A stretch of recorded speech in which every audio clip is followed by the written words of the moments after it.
Hey guys, Mo Trapper.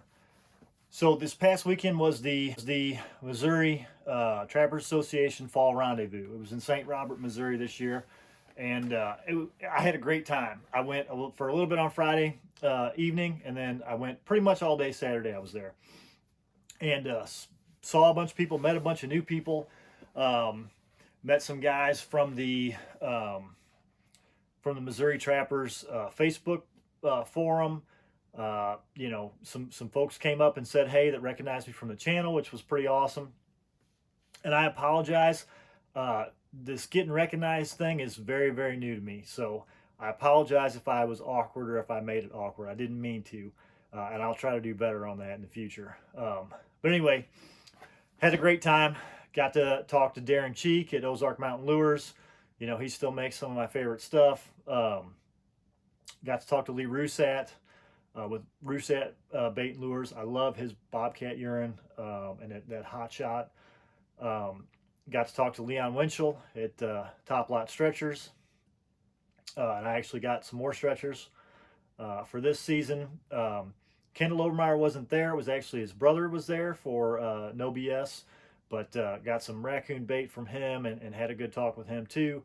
Got to talk with Doran Miller at Miller Fur Company, who's awesome. He's a member of the Missouri Trappers Hall of Fame, just a great guy. Lots of vendors there, lots of equipment.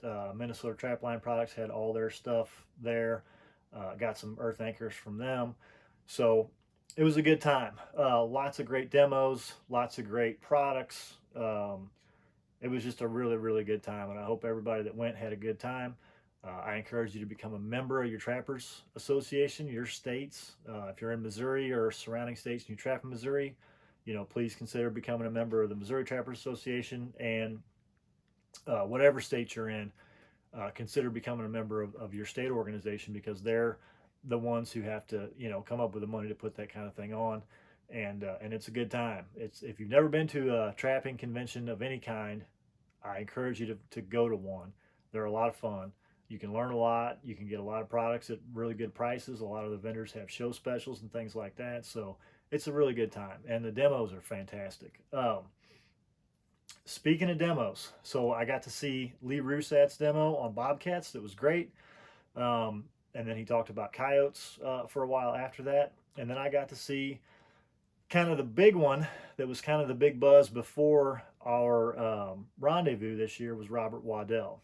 So if you don't know who Robert Waddell is, you can go to the Management Advantage. So the Management Advantage and Casey Shoup have a couple of videos on coyote trapping that feature Robert Waddell. One of them is about cable restraints and snares, how he makes them and how he paints them. And then he's got another one on bait making, and that's Robert Waddell as well. He's got a blog out on the internet. He caught 947, I think, coyotes last year. So just an amazing numbers trapper, right? Does a lot of control work. Does a lot of work outside the state of Missouri as well, so all over the country. And his demo was very interesting. I was amazed to see the difference between what he does and what I do, for example, right? So like a hobby trapper versus what Robert is doing is pretty night and day. And what I mean by that is, so his sets, he did a very good demo on snares and cable restraints as far as height, loop size, how he paints them to camouflage them, how to set them up as far as extensions and things like that. So, I mean, very, very efficient as far as that goes, how to camouflage them. It was really cool. And, but when it got to footholds, his style is very simple. It's a very simple dirt hole that he showed. He talked about not using prepared baits, which was kind of weird. It confused me a little bit because I've seen the videos of him making a prepared bait, and then he said he didn't use prepared baits in the video. So I'm not sure what he meant by that. If he just doesn't use a prepared bait that he buys, but only the one that he makes, I'm not really sure. But he talked about using muskrats, chunked up muskrats and things like that too. But the other thing that was interesting was the equipment that he uses. I mean, it was a Duke number three as far as the foothold trap, but um, he talked about video, or not video, but trail cameras that take photos and text them to him. And I've got one of those. They're very expensive, but I've got one of those for deer hunting, for using for you know uh, basically patterning deer and trying to find deer. Um, but those are very expensive, and he talked about having those set up at some of his what he called dead end sets. So if he had to drive a mile or 2 miles and set traps and then come back out 2 miles with no setting in between, then he would set up one of these cameras so he could basically take a picture and have it texted to him to see if there was anything in those traps, and that's how he was checking those traps. Which makes a lot of sense as far as efficiency, not having to drive that far. But like I said, those cameras are very expensive.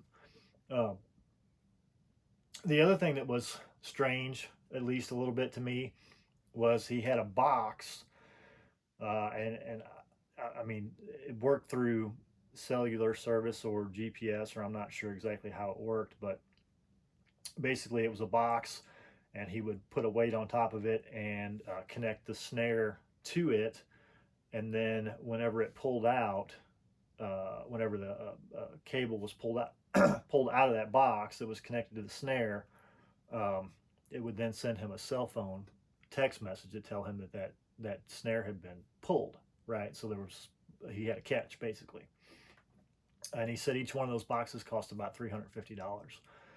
So that just blew me away. Like, you know, there's no way that a fur trapper who's trapping just for a hobby and to sell the fur could afford to even put, you know, even buy one of those, to justify buying one of those boxes. And he had a bunch of them that he used on a bunch of the snares. So the difference between ADC trapping and fur trapping is vast. Like I was surprised.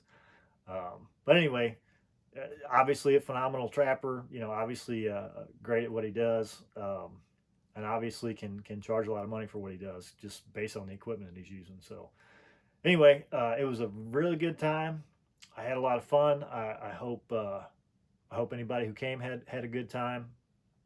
Again, I encourage you to become a member of your state trapping organizations, and go and attend some of these, because they are really good times, really a lot of fun. You can learn a lot, and I'll throw some pictures in here too, so you guys can kind of see, kind of the overall setup, and then a couple of pictures of some of the demos. So anyway, had a great time. Hope everybody's getting ready for season. Hope everybody's staying healthy, and we're getting closer. We'll talk to you later. Thanks.